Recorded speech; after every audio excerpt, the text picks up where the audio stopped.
আসসালামু আলাইকুম ওয়া রাহমাতুল্লাহি ওয়া বারাকাতুহু। কেমন আছেন সকলে? আশা করি অনেক অনেক ভালো আছেন। আলহামদুলিল্লাহ আমি ভালো আছি। উপস্থিতি আজকে আবার আপনাদের সামনে একটি নতুন ইসলামিক ভিডিও নিয়ে আসলাম। তো আজকের ভিডিওটা খুবই ইন্টারেস্টিং। তো যারা আমার চ্যানেল নতুন সবাই চ্যানেল সাবস্ক্রাইব করবেন, বেশি বেশি কমেন্ট করবেন এবং শেয়ার করবেন। প্রিয় উপস্থিতি, আজকে সংক্ষেপে আলোচনা করব আমাদের প্রিয় নবী হযরত মুহাম্মদ সাল্লাল্লাহু আলাইহি সাল্লামের দাওয়াতি জীবনের শুরু নিয়ে।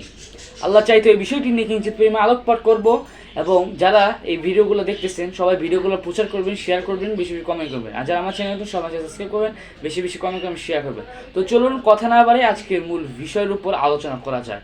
প্রিয় উপস্থিতি, রাসূল সাল্লাল্লাহু আলাইহি সাল্লামের বয়স যখন 40 বছর, তখন তিনি প্রায় হেরা গুহায় একান্তে ইবাদতে মগ্ন থাকতেন। ঠিক আছে, একদিন সেখানে আল্লাহ তাআলা ফেরেশতা হযরত জিবরাইল আলাইহিস সালামকে সেখানে পাঠালেন এবং সেই জিবরাইল আলাইহিস সালাম যে নবী করিম সাল্লাল্লাহু আলাইহি সাল্লামকে বলল ইকরা। তখন নবী করিম সাল্লাল্লাহু আলাইহি সাল্লাম বলেন আমি তো পড়তে জানি না। তখন নবী করিম সাল্লাল্লাহু আলাইহি সাল্লামকে আবারও বলা হলো ইকরা। এরকম 3বার পড়ার পরে বলতে লাগলো ইকরা বিসমি রব্বিকাল্লাযী খলাক। এটার অর্থ হলো যে পড়ো তোমার প্রভুর নামে যিনি তোমাকে সৃষ্টি করেছেন। তারপরে ফেরেশতা হযরত জিবরাইল আলাইহিস সালাম বলতে থাকলেন, তার সাথে সাথে নবী করিম সাল্লাল্লাহু আলাইহি ওয়াসাল্লামও পড়তে থাকলেন। পরে একটা সময় আসলো নবী করিম সাল্লাল্লাহু আলাইহি সাল্লামের উপরে যখন ওহী নাজিল হবে, তখন নবী করিম সাল্লাল্লাহু আলাইহি সাল্লাম কাঁপতে শুরু করলেন এবং কাঁপতে কাঁপতে তিনি খাদিজা রাদিয়াল্লাহু তাআলার কাছে যেয়ে বললেন আমাকে কম্বল দিয়ে ঢেকে দাও, আমার মনে হচ্ছে অবশ্যই আমার সাথে কিছু ঘটবে। তখন হযরত খাদিজা রাদিয়াল্লাহু তাআলা তাকে বললেন যে আল্লাহ তাআলা তোমাকে এভাবে অপমান করবেন না, কারণ তুমি দরিদ্রদেরকে সাহায্য করেছো, গরিবদের সাহায্য করেছো, সবার পাশে থেকেছো, তুমি সবসময় হকের কথা সত্য কথা বলেছো। এই বলে তার মনে নবী করিম সাল্লাল্লাহু আলাইহি ওয়াসাল্লামের মনে সাহস জুগিয়েছিল। তখন যে এই বলে যখন নবী করিম সাল্লাল্লাহু আলাইহি ওয়াসাল্লামের মধ্যে সাহায্য না, তিনি সবচেয়ে প্রথম যখন করা শুরু করে, তখন নবী করিম সাল্লাল্লাহু আলাইহি ওয়াসাল্লাম গোপনে মানুষকে আল্লাহ তাআলার একাকিত্বের দিকে ডাকতে থাকেন। নবী করিম সাল্লাল্লাহু আলাইহি ওয়াসাল্লাম একাকিত্বে নবী করিম সাল্লাল্লাহু আলাইহি ওয়াসাল্লাম একাকিত্বে মানুষদেরকে আল্লাহর দিকে একাকিত্বের আল্লাহর দিকে ডাকতে থাকেন।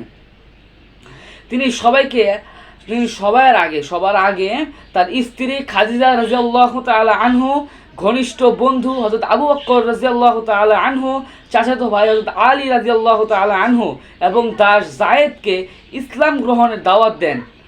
তারা সবাই প্রথম ধিক্কারে মুসলমান হয়ে যান। তারা যখন তাদেরকে নবী করিম সাল্লাল্লাহু আলাইহি ওয়াসাল্লাম প্রথমেই বলেন, এবং সাথে সাথে তিনি নবী করিম সাল্লাল্লাহু আলাইহি ওয়াসাল্লামের প্রস্তাবে রাজি হন এবং সাথে সাথে মুসলমান হয়ে যান।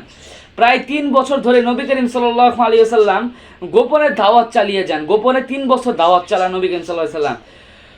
এরপর আল্লাহ তাআলার আদেশ এলো ওয়া আনজির আশিরাতাকাল আকরাইন, তুমি তোমার নিকট আত্মীয়দেরকে সতর্ক করো, তোমার নিকট আত্মীয়দেরকে তুমি সতর্ক করো, তাদেরকে তুমি মুসলমান হওয়ার জন্য আকৃষ্ট করো। তখন নবী করিম সাল্লাল্লাহু আলাইহি ওয়াসাল্লাম প্রকাশ্যে দাওয়াত শুরু করেন। কুরাইশরা প্রবল বিরোধিতা করেন, কুরাইশরা অনেক বিরোধিতা করেন, কিন্তু তিনি সকল ধৈর্য ধরে আল্লাহর পথে আহ্বান চালিয়ে যান। অনেক ধৈর্য ধরে তিনি আল্লাহর পথে আহ্বান চালান। প্রিয় ভাইয়েরা, নবীজি সাল্লাল্লাহু আলাইহি ওয়াসাল্লামের এই দাওয়াতি জীবনে আমাদের যে সবথেকে বড় শিক্ষা, আমাদের জীবনের সবথেকে বড় শিক্ষা, কষ্ট, বিরোধিতা, অপমান কোনো কিছুতেই তাকে আল্লাহর পথে আহ্বান থেকে বিরত করতে পারেনি। আমরাও রাসূলের উম্মত হয়ে যদি থাকি, তবে আমাদের দায়িত্ব হলো সুন্দরভাবে মানুষকে সত্যের ডাক দেওয়া, প্রথমে নিজেকে, নিজেদের পরিবারদেরকে, তারপর সমাজকে। আমরা সবাই রাসূল সাল্লাল্লাহু আলাইহি ওয়াসাল্লামের দাওয়াতি জীবন থেকে শিক্ষা নেওয়ার আল্লাহ তাআলা আমাদের তৌফিক দান করুক।